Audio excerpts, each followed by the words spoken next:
My wedding day took a different turn for me as I spent the whole day inside the toilet of the hall we booked for the wedding. I woke up 7 p.m. in the evening, banged the door, cried to the top of my voice before one of the security guards came to my rescue. Who locked me till date remains a mystery to me. I perceive someone sedated me. I don't know how I got into the toilet. I stepped out of the toilet to inquire what had happened about my husband to be. Everyone I know had gone back. I was marveled and sad. I was wondering that how can it be possible everyone went home without searching for the bride. My phone is no more with me. I sat down in the hall corridor with my wedding gown I wore. I began to regain my memory back. The last thing I remember was that I was in my dressing room in the hotel my babe booked for me and my friends, but I was locked in a general toilet sited at the backyard of the hall. I remembered I was in my room before my husband's friend knocked at our door to tell me that someone was wanted to see me outside. I remembered I stepped out, followed him till I was choked with a handkerchief as he walked me out. The wedding was planned not to be a flamboyant one. We were only expecting our parents and a few guests. We planned not to do court wedding. We solely planned to do the church blessing and reception at the hall we booked. Immediately I stood up. I asked the security guard, what did my any wedding hold here? They said yes. I shouted, ha, with who? Who was the bride? The guards didn't say anything because they didn't know who the couples were. I asked the guard, did they really do the wedding? I mean, joining couples together here today. He said yes. I asked the guard, how does the bride look? He said, madam, I won't lie to you, the bride resemble you like. Can it be possible my husband got married to one of my sisters that was with me in my dressing room? My parents gave birth to 5 daughters. I am number 3 and I'm the first person to get married. They had shambled my wedding day. I am finished. I started regretting agreeing with him to do wedding on a low key. We printed no invitation card, no serious made wedding plans because I was pitiful not to be burdening him with expenses. I believe that wedding day is just a ceremony. The marriage after wedding day is a real deal of life. I regretted this. But seriously, what made my people lock me up in the toilet remains a mystery to me. Who locked me up? Who did my husband later get married to? Who among my sisters eloped with my husband? Did my parents really concord to locking me up in the toilet? I requested that one of the guys should borrow me their phone to call my parents. One of them gave me my phone. I hastily called my mom. Indeed, it rang. I asked my mom sorrowfully about what happened. Where is my husband? Did the wedding really hold? Who eloped with my husband? My mom was silent for many seconds before responding. I shouted, Mom, what the hell is going on? My mom was still silent. My mom wasn't saying a word. My mom then said, Hello there. I responded, I am with you, Mom.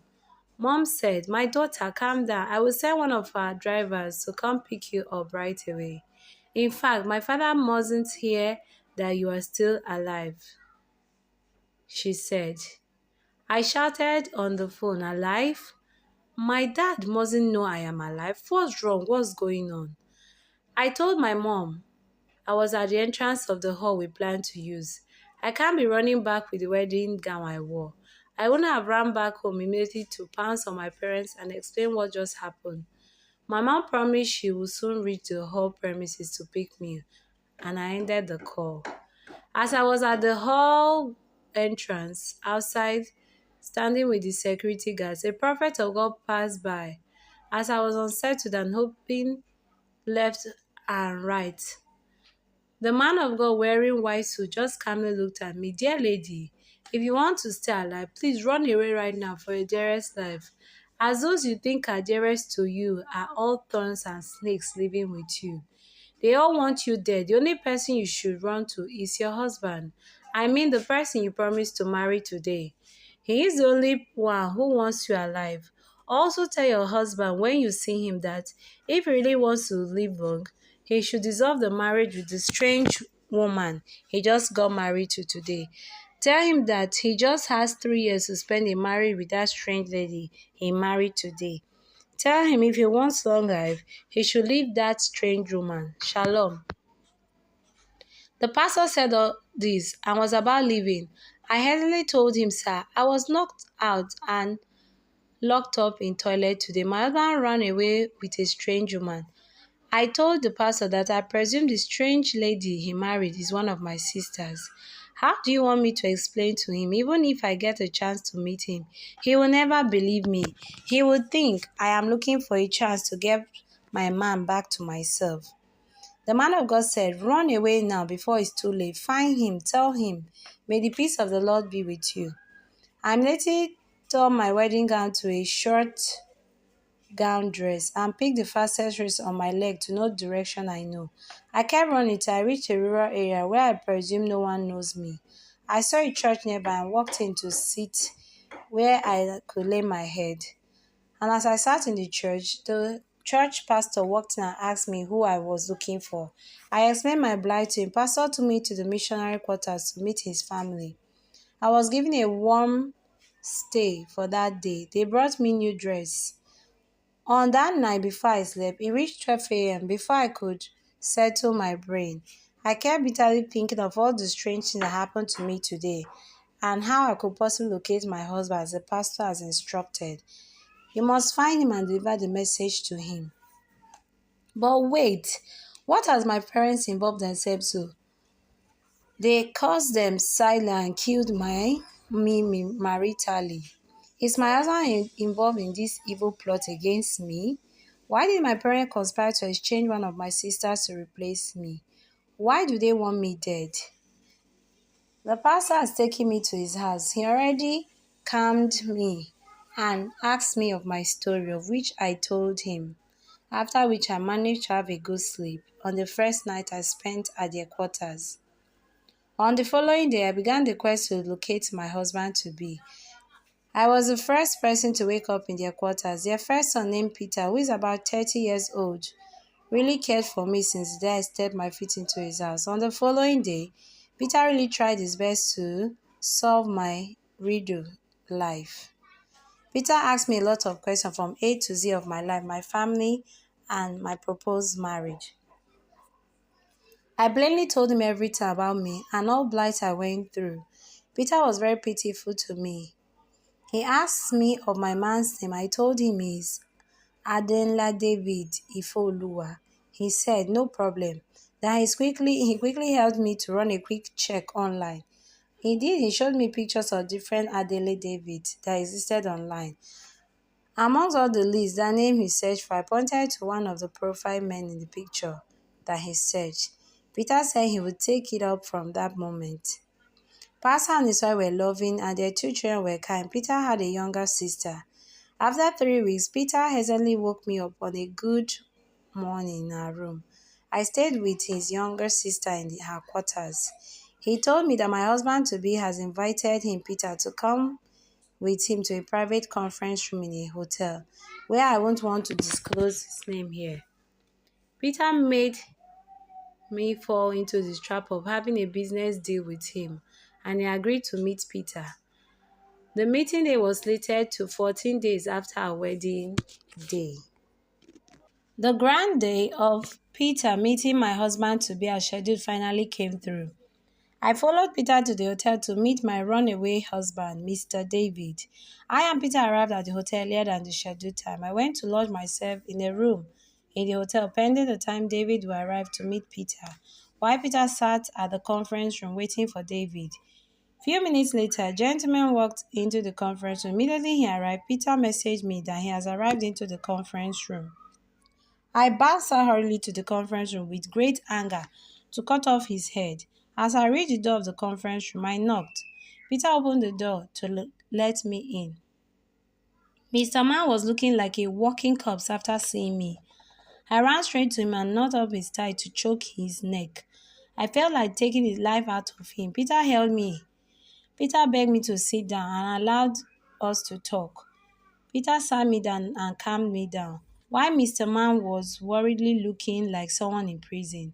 I sat down to ask him why I was locked in toilet on our own wedding day. David sadly said it's better I don't wish to know the story behind that. I stood angry against to fight him. Peter Permit calmed me down. I asked him vexedly that what the hell did he finally marry on that day? I told him I called my mom. My mom said I shouldn't come home as my father does not want me alive. I asked why. Why do you all want me dead? David said no. He never wanted to concur to their intent, but my father, he was stammering. I angrily banged the table. He continued talking. He said my father walked into his room on a night before the wedding day to sit and talk some mystery to on hearing. He said that all my father said from his mouth were horrific. He said my father wanted me to marry my elder sister, which was our first daughter, and I was number three. I exclaimed, ha! That I thought all my moves of getting married, being the first to get married, was satisfactory to them, not knowing that they weren't happy to see me getting married before the elders in the house. Then he went further to reveal that my father said that he had a ritual prophecy to fulfill. He said my father said the prophecy was coming to pass on that day. Then he further revealed that the part of the prophecy is that all his children will be females and that the third shall want to become the first, that he must find a way to eliminate the third on her joyous day and swap her with the first person. He said my dad became rich and he will become rich after doing that. And for me, the son-in-law, he will make me a rich man if I concur to this plan.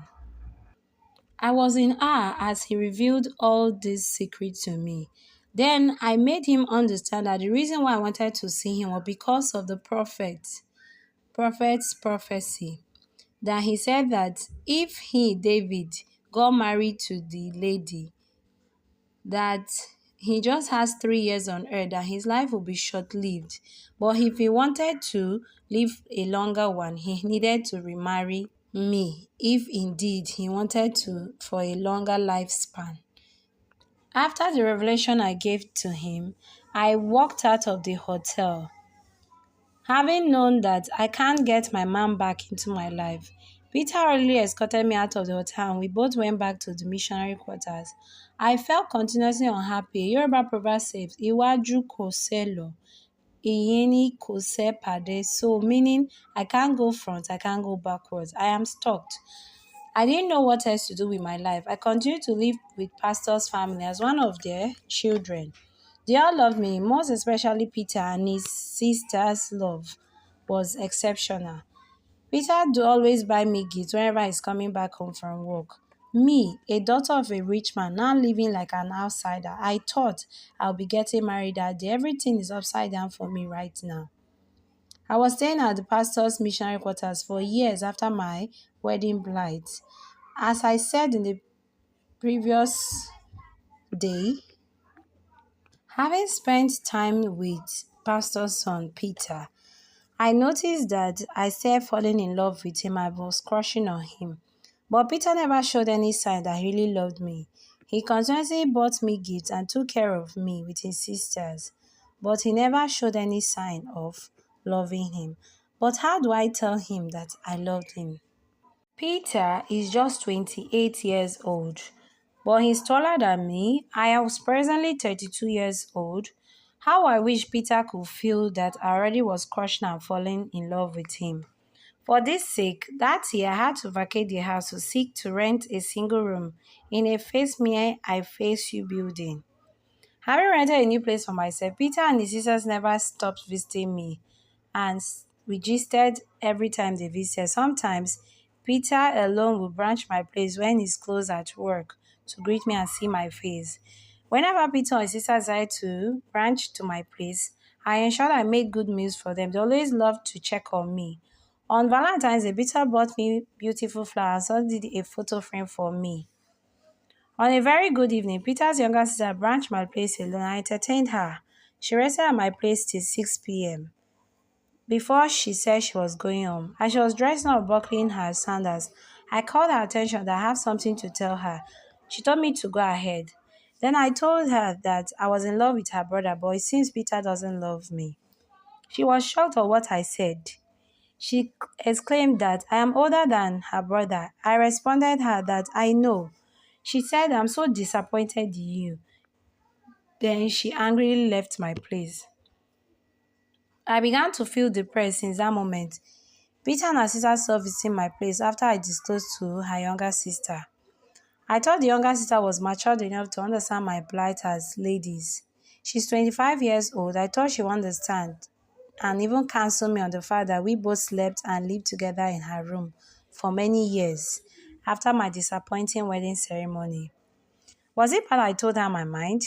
Should I have told Peter directly that I loved him? Or is it wrong for a lady to tell her mind to a guy? That's why I went through a route of telling her sister. In fact, I felt like committing suicide every goddamn day I lived. During these days I lived alone in this single room, David, my ex, never stopped calling me that he wanted me back. David got my new number from Peter. I couldn't go back or go to marry him. I told him that he should keep loving the new wife he has decided to marry, that I was not interested. At this juncture of my life where everyone has deserted me, I began to feel everyone didn't love me. Peter and his sister mostly showered me love and care, stayed away from me because of what I said. Having felt left out, I had to seek to pursue more reasons why I was locked up in the toilet on a day that is supposed to be the most memorable and joyous day of my life. While still staying at single my rented, I went to report my blight to a nearest police station and I explained further intention for them to find out what happened. Having explained all my blight to the policemen in the station, one of the female officers was keenly interested in assisting me. She called me aside and sat me down to counsel me, and also heard every intent of my issue. She promised to get me a legal counsel in case if issues erupted at any point I couldn't bear. I collected her phone number to keep updating of my steps. I told her I wish that my ex, my so-called husband, was not involved in the plan. So I began to uncover the mystery. Then one of the officers suggested I invited David over to my house. Then they would silently come over and take him to the police station, of which I agreed. A week later, David called me again as usual for his disturbance in gaining me back to his life. After he had realized the shackles he has put himself, I told him he can come to see me. I shared him my house address. He hastily came to my house the following day to beg me for forgiveness. I calmly welcomed him and made him not sense that I was calling the police on him. As he was seated on my bed, I told him to allow me get him some snacks. Then I went and called the female police officer who came to help me. In 5 minutes, two police officers were at my door with no van but came with an Okada to the house. The police knocked at my door and I opened, and David was taken to the police station for some interrogation. David was interrogated without mincing words. He truthfully said all the conspiracies to the officers handling him. He was not beaten, he was gently handled and interrogated as he cooperated. He confessed that the marriage between him and me actually was arranged by my parents. The pastors that I think would join us were all arranged by my parents, as they have said earlier that the pastor was going to be on a mission, that the whole everything and the souvenirs, they were all orchestrated by my parents, not him. I was thinking of these plans of not having a flamboyant wedding was a godly directed gift at me for my so-called husband, not knowing that it was a way of them locking me in the bathroom. The police, having known and heard that David wasn't the master planner of the game, they decided to involve my father, of which I did give them my dad's phone number to disguisedly call him. that they wanted him for some business investment talk. I'm quite sure that my dad will show up if it is business related. The police began their own work of getting a chance to meet my dad. Fortunately and unfortunately, the police officers called me a few weeks later that my dad is in custody for interrogation. I rushed down to the station to see this Judas of my life. When I got there, the officer said my dad refused to say a word. He was just shouting.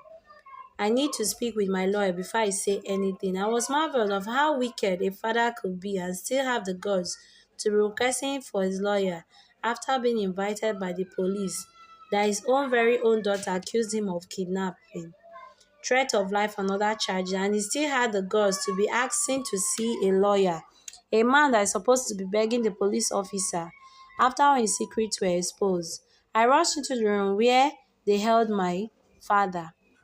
I knew I couldn't kill him or touch him since he was in police custody. As I opened the door, I saw my wicked father looking all remorseful. I was sad. I went close to sit opposite to him on a chair, 2 meters away from him, to ask him just a single question. I asked him, "Why did you do all this to me?" All he could say to my face is, "My daughter, please forgive me." I was shocked my father could say I should forgive him. Forgiveness from his mouth, from those wicked mouth of his. Someone that planned a kidnap on me wants forgiveness. Someone that wants me dead and locked me up in the toilet on my wedding day. Someone that naturally wants his daughter for ritual because of money and all other occultic prophecies he has just put himself. I ask myself, can I ever forgive him? We've come to the end of this story. I hope you did enjoy it. If this is your first time, you are highly welcome. Please don't forget to click on the subscribe button and turn on your bell button. For my returning subscribers, a big thank you.